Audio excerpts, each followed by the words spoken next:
ভাই দেশে কিন্তু আইছে আবার নির্বাচন, নির্বাচনে মেনে চলতে হবে কিছু আচরণ। মনে রাখবেন এই কথাটি, দেশের মালিক জনগণ।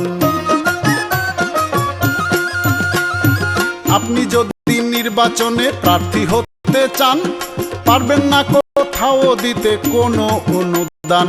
চাঁদা দিলে শাস্তির কথা আপনার উচিত জানা, একই সাথে হতে পারে জেল জরিমানা। মনোনয়ন পত্র দাখিল করতে যাবেন যেদিন, কোনো প্রকার শোডাউন চলবে না সেদিন। হেলিকপ্টার বাস ট্রাকে করলে প্রচারণা, প্রার্থিতা বাতিল হওয়ার থাকে সম্ভাবনা। কিছুতেই করা যাবে না কারো চরিত্র হনন, নির্বাচনে মেনে চলতে হবে কিছু আচরণ। দেশ 18 সাইজের হবে সাদা কালো পোস্টার, প্রতীকের উচ্চতা হবে মাত্র 3 মিটার। কোনো মতেই রঙিন পোস্টার যাবে না ছাপানো, একটার উপর আর একটা ভাই যাবে না লাগানো।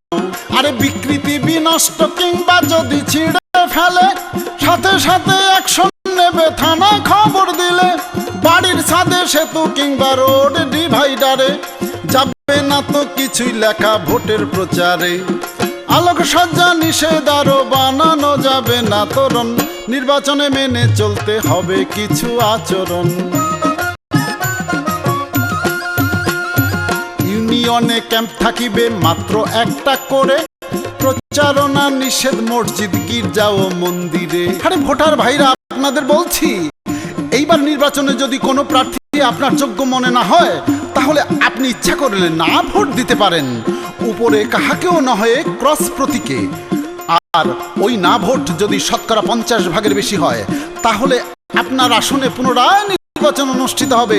না ভোটের কথা নিজেও মনে রাখবেন, অন্যকেও বুঝিয়ে বলবেন। আরো একটা কথা আমি এখন বলতে চাই, ভোট বিক্রি আর বিবেক বিক্রি সমান কথা ভাই। ক্যাম্পে দেখানো নিষেধ টিভি ভিসিআর, 2টা থেকে 8টা হবে মাইকের ব্যবহার। ক্যাম্পে বসে খাদ্যদ্রব্য কেউ তো খাবে না, রাস্তা বন্ধ করে সভা করা যাবে না।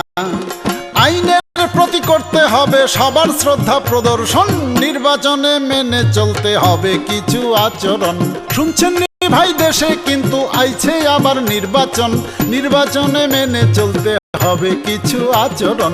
নির্বাচনে মেনে চলতে হবে কিছু আচরণ, নির্বাচনে মেনে চলতে হবে কিছু আচরণ, নির্বাচনে মেনে চলতে হবে।